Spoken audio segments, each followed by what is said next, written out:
మీ అందరి గురించి మాట్లాడాలి కాబట్టి మాట్లాడతాను. అంటే దారిలో వస్తూ ఉంటే ఇందాక అక్కడున్న ఎంపీడీఓలు మాకున్న సమస్యలను నా దృష్టికి తీసుకొచ్చారు. Group 1 MPDOs. ఇది ఖచ్చితంగా మన ఉన్నతాధికారులు ఇక్కడే ఉన్నారు, వారికి తెలియజేసి నేను మీ సమస్యకి ఒక పరిష్కార మార్గం వెతుకుతాం. అలాగే ఆంధ్రప్రదేశ్ గ్రామ పంచాయత్ సెక్రటరీ అసోసియేషన్ కూడా మీరు ఇచ్చారు మీ పిటిషన్, దాన్ని కూడా ముందుకు తీసుకెళ్తాం. అలాగే దాన్ని కూడా పరిష్కార మార్గం వెతుకుతాం. ఒక నిమిషం.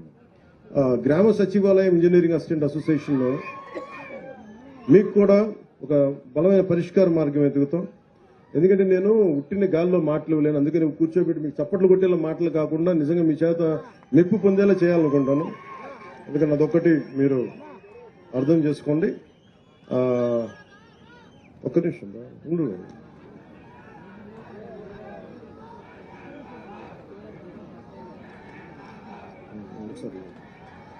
మీరు నా పేరు కంటే కూడా మీరు ఏ వెంకటేశ్వర స్వామి పేరు తెలుసుకుంటే ఎంత పుణ్యం వస్తుంటే మీకు.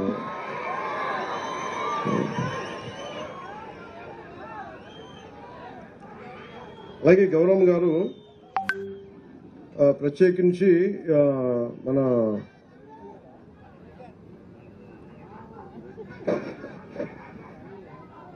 పానీయ నియోజకవర్గానికి సంబంధించి చాలా ఒక 2-3 కొన్ని అంశాలు లేవనెత్తారు. అంటే gravel roads, field roads, CC డ్రైన్లు, ప్రభుత్వ స్కూళ్ళకి కాంపౌండ్ వాళ్ళ గురించి, శ్మశానాలకి ప్రహరీ గోడలు ఇవన్నీ కావాలని అడిగారు. పరిమితి వరకు మీరు ప్రణాళికని రూపొందించుకుని తొందరగా పనులు పూర్తి చేయమని కలెక్టర్ గారికి ఆదేశిస్తా ఉన్నాను. అలాగే ఓర్వకల్ నుండి ఉప్పలపాడు వరకు వయా గొట్టపాడు కొంతాలపాడు వరకు 6.2 కిలోమీటర్లు 2,26,00,000 రూపాయలతోటి బీడీ రోడ్ కావాలని గౌరవ పాణ్యం శాసనసభ్యులు కోరారు. దీన్ని వెంటనే శాంక్షన్ చేస్తున్నాం. అనుగుణంగా పిఆర్ ఇంజనీరింగ్ అధికారులకి ఆదేశాలు జారీ చేస్తున్నాం. అలాగే ఇంకొకటి గౌరవం గారు చరిత్ర గారు అడిగింది, NH7 నేషనల్ హైవే 7 నుండి పెద్దపాడు వరకు వయా లక్ష్మీపురం గ్రామం కల్లూరు వరకు 5.63 కిలోమీటర్ 2,30,00,000తోటి దీన్ని శాంక్షన్ చేయిస్తాం. వెంటనే అధికారులు వెంటనే దీనికైనా ప్రక్రియ మొదలు పెట్టవలసిందిగా నేను ఆదేశిస్తా ఉన్నాను. గ్రావెల్ రోడ్లు, ఫీల్డ్ రోడ్లు, సీసీ డ్రైన్స్, స్కూళ్ల కాంపౌండ్ వాల్స్, శ్మశానాల కాంపౌండ్ వాల్స్ కూడా ఇవి వెంటనే ముందుకు తీసుకెళ్లిన అధికారులను ఆదేశిస్తున్నాను. అలాగే ఉపాధి హామీ పథకం ఒక మేజర్ గా ఇదేంటంటే, ఉపాధి హామీ వేతనదారులకి మనకి రంజాన్ మాసం వస్తా ఉంది, చాలా మంది పెండింగ్ బకాయిలు ఉండిపోయినాయి. అంటే అది ఫిబ్రవరి 8వ తారీఖు దాకా సమయం ఉంది. ఎందుకు సెంట్రల్ గవర్నమెంట్ నుంచి డబ్బులు రావాలి. దాంట్లో ఖచ్చితంగా నాకున్న సమాచారం ప్రకారం 2 రోజుల్లో ఆ డబ్బులు జమ అయ్యేలాగా దాన్ని కృషి చేస్తాను మనస్ఫూర్తిగా. అంటే మీరు పండుగలు బాగా జరుపుకోవాలి, మీరు ఇబ్బంది పడకూడదనే ఉద్దేశంతో అవసరమైతే నేను ముఖ్యమంత్రి గారితో కూడా నేను మాట్లాడి మీకు తెలియజేస్తాను. నేను మిమ్మల్ని ఎంత ప్రేమిస్తానో మీకు ఏం తెలుసు.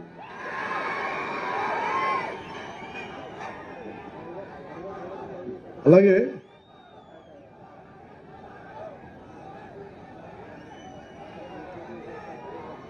చాలా రిప్రజెంటేషన్స్ ఇచ్చారు అందరూ నాకు.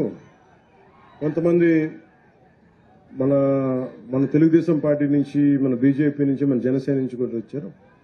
అలాగే రాయలసీమ మన సైఫ్ హసీనా బేగం గారు మీరు ఇచ్చారమ్మా. ఇది నేను పరిశీలించాను. ఇది నేను ఖచ్చితంగా మీకు దీని మీద మీరు ఇచ్చిన ఈ రిప్రజెంటేషన్ మీద ఖచ్చితంగా దీన్ని యాక్షన్ తీసుకుంటాను. మీరు ఇబ్బంది పడకండి. మీ కష్టాన్ని, మీ ఇబ్బందిని అర్థం చేసుకున్నాను. నాకు అందరూ బాగుండాలని కోరుకునేవాడిని. నేను చాలా మందికి ఏముంటుందంటే భావన, నేను హిందూ ధర్మం గురించి మాట్లాడగానే మిగతా మతాలని అనేస్తాను అనుకుంటాను. నేను అట్లా అన్నాను. నేను అనేది ఏంటంటే మన మతాన్ని, మన ధర్మాన్ని గౌరవించాలని కోరుకుంటాను తప్ప, అంటే మీరు పెద్ద మనసుతోటి హసీనా బేగం గారు మీరు రాసింది నాకు చాలా బాగా నచ్చింది. మీరు నన్ను నమ్మారు చూసారా. నేను కులాలకి మతాలకి అతీతం అండి. నేను కులాల్లో ఉన్న అసమానతలు,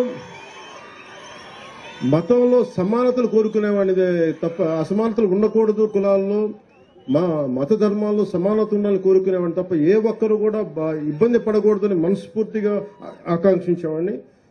మనస్ఫూర్తిగా మీకు దీన్ని నీళ్ళు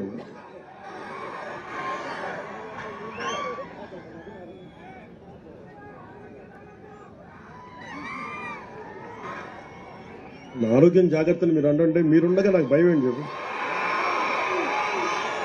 అంటే నా లోపల ఏదన్నా బాగలేదంటే ఒక అరుపు అరిస్తే మీరు ఆ జబ్బు కూడా పోదు.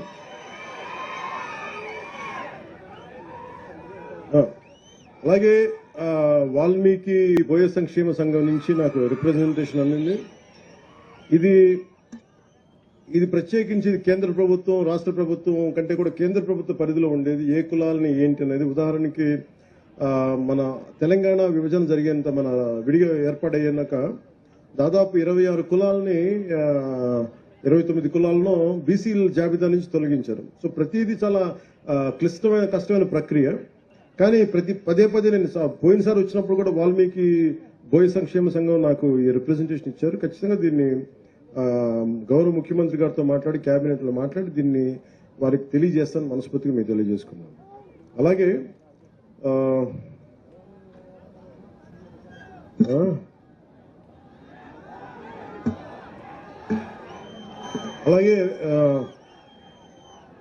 రెడ్డి సంఘం నాయకులు ఒక ప్రతిపాదన అడిగారు. అది ఆల్రెడీ ఉన్నదే.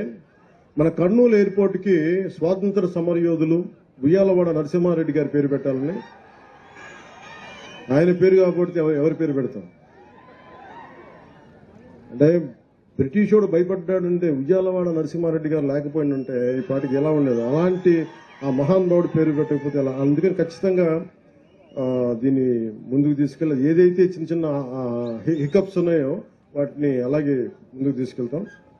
అలాగే ఇర్రెస్పెక్ట్ ఆఫ్ మీరు కులాల పరంగా కావచ్చు ఏదైనా కావచ్చు, నేను కులాల గురించి కొంచెం ఇబ్బంది లేకుండా మాట్లాడతాను.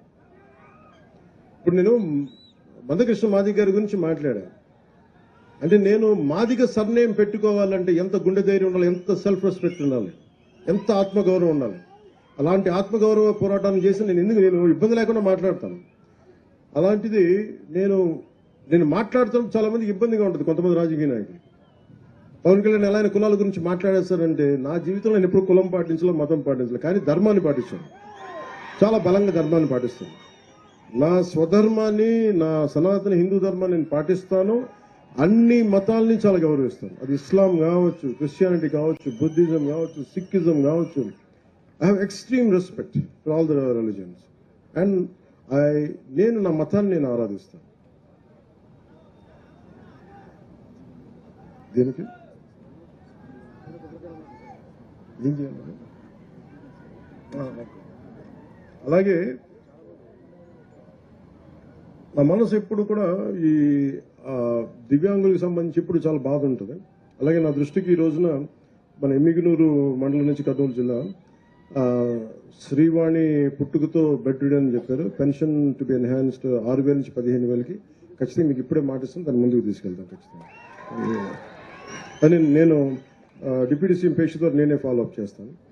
అలాగే ఇంకొక బాబు బెడ్ రిడెన్ చందు మరాఠీ, ఆ బాబు కూడా ఓర్వకల్ మండలం బైరాపురం బొడ్డువాండ్లపల్లి, వారికి కూడా నేను వారి నాన్నగారి పేరు భాస్కర్ రావు. మీకు కూడా పెన్షన్ రాలేదు, నేను అది కూడా మీకు తెలియజేస్తాను. అది కూడా తీసుకోండి, వారు ఏది ఇస్తా ఉన్నారు.